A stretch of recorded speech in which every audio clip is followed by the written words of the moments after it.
while since I tried on clothes at a Target. I feel like most of the time this experience just makes me quite sad nowadays, but I happened to be wandering through the clearance section and I saw this one dress that was the very last two that they had of it. One size was too big, one size was too small.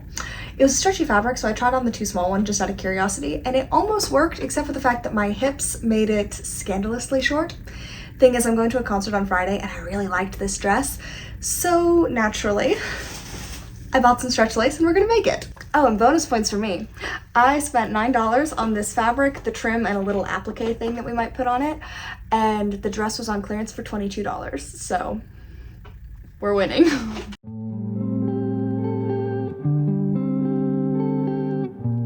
To get a feel for this project, I started out by drawing out my initial plans. I was pretty sure that the original Target dress had like a full skirt lining, but I wanted to play with either a leotard like bodysuit type or play suit with shorts. The shorts went out for practicality reasons, so after making my initial sketches, I added some pockets and planned out each one of my pattern pieces so that I had 3 total bodice pieces, 2 for the shorts, plus some pockets and a gusset, as well as 4 panels for the skirt. Then I switched over to my desktop for some digital drafting. I'm using a free software here called Seamly 2D and quite like it. And for this particular pattern, I'm starting off with a basic bodice block, getting rid of the bust starts and extending it a bit to add the shorts in. I gave them a little bit of a curve at the underbust to make an empire waistline, and another really narrow curve at the inseam. Then I moved on to the front bodice, marking out where I wanted the shoulder strap to be, the neckline, and the underarm, skipping any kind of bust darts because I'm using stretchy material. I used the same base pattern for the front and the back, but for the back I extended a deep U shape to give it a little bit of an open back. With the big pieces sorted, I moved on to the gusset, which would go between the legs as just a basic rectangle, and then some straps that were kind of vaguely hourglass shape once you cut them on both folds. Then I also mapped out about how big I wanted the pockets to be. I wanted the skirt to be made out of 4 identical panels, so I measured out about the length that I wanted it to hit, and then created a trapezoid where the top edge was a little bit more than a quarter of my waist. I was also a little bit nervous about the shoulders slipping off, so I added a little back strap to keep it all in place. And with that, the pattern was officially finished.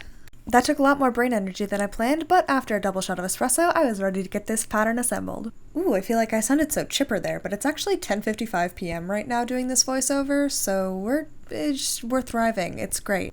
And I mean, you know how to cut out a pattern. You line up the squares and then you cut them out again. I did have a couple of pieces that were cut on the fold, so I added a little marker line just to make sure it was quite clear where that fold was. Then I cut out all of those pieces again, but this time in fabric, starting off with this random chunk of like athleisure wear that I happen to have in my bins, then cutting them out one more time out of lace. The shorts, pocket, and gussets were only cut out of the athleisure material, and the skirts and shoulder straps were only cut out of the lace, but everything else was cut from both. And now I can officially start sewing.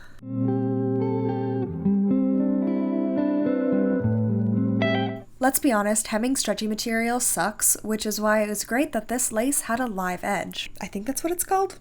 Or wait, no, apparently that's just wood. This is just a scallop, so I cut out the scallop with scissors. This is a very advanced tutorial voiceover. But look, fancy transition distraction!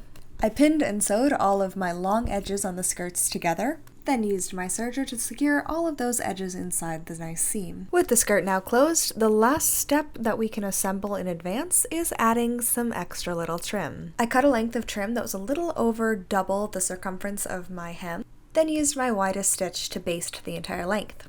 After that, I gathered it and pinned it in place about 1.5 inches from the bottom edge of the skirt. Once all of my trim was positioned, I switched back to a regular length stitch and sewed as close to the center of the trim as I could. And now the skirt has a little extra decoration and it's cutesy and I love it. I did attempt to also baste the top edge of the skirt, but for some reason the thread just kept snagging and it wouldn't gather, so I made some vague gathers by hand, pinning it onto my dress form.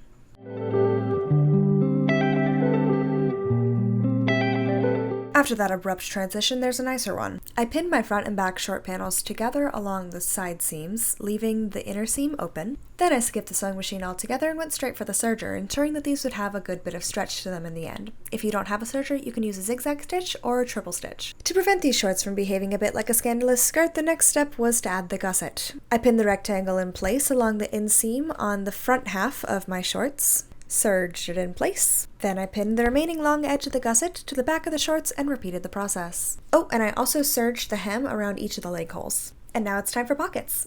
My sewing machine was getting lonely, so I double folded the top edge of each pocket and sewed them down, making 2 parallel rows of stitches just for funsies.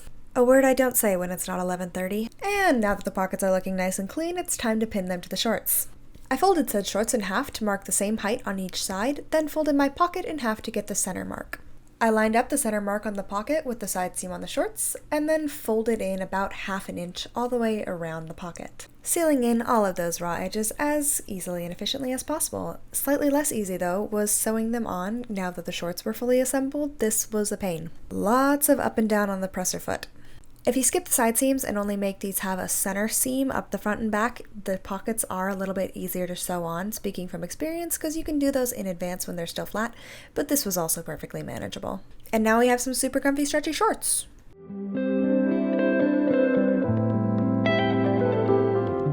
The bodice definitely has the most pieces to deal with, so we're going to start with the straps. For the shoulder straps, I double rolled all of the long edges around the curve. Once they were all pinned up, I took them to the sewing machine and just sewed those edges in place. To finish off the straps, I used that hem as a casing for some black 1/4 inch elastic that I threaded through with a safety pin. With the shoulder straps done, I moved on to the back strap. I have lace and lining for this one, so I serged them down the long edges on both sides to create a little tube. Then I flipped the tube right side out and used the sewing machine to top stitch channels down the long edges. Once the casings were formed, I grabbed my trusty safety pin and threaded my black elastic down both channels. And now we can assemble the bodice. I stacked my 2 shoulder straps onto my front lace panel right sides together, tucking them inward to make sure I wouldn't accidentally pin them when I attached the lining. Then I serged all along just the top edge and strap portion of the bodice, leaving the side seams and the bottom seam open. Can I still call them a seam if they're a future seam? They're just an edge right now, but I don't want to edit it. Whoops, can't go back now. We're moving on to the back of the bodice, which is made somewhat complicated by the back strap and the fact that we have to attach the front bodice at the same time at the shoulder straps. I stacked the straps on right sides together with the back of the bodice, then laid my lining layer on top of that, pinning most of the way around the top edge, but not fully connecting that back strap because we have to do that while we're sewing in order to make sure it's actually sewn into the seam. Right now it's pinned on that one side and then just sticking out weird down the bottom.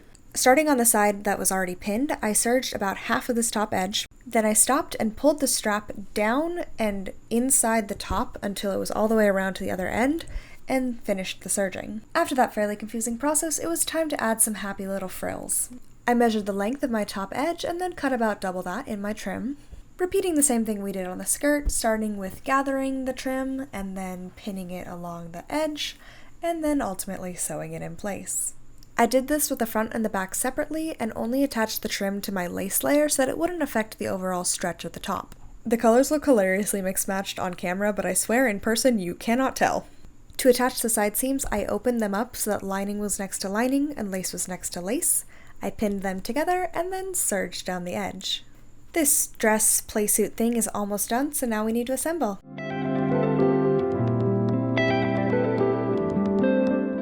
I did all of this assembly in one go, pinning my skirt to my shorts first. I made sure that the side seam of the shorts lined up with the middle point of a panel on either side so that there wasn't going to be a seam down the center.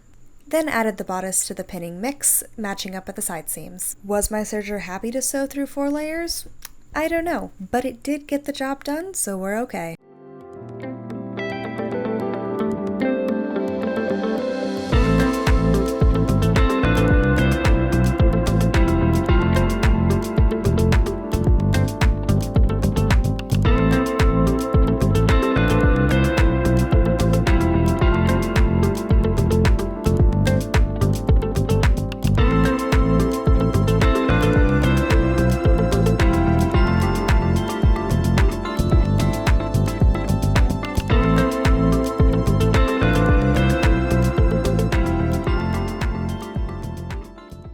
Oh, also, I did wear it to that concert that I mentioned at the beginning, and then he sang Cherry Wine and Unknown from like right there, and it was epic.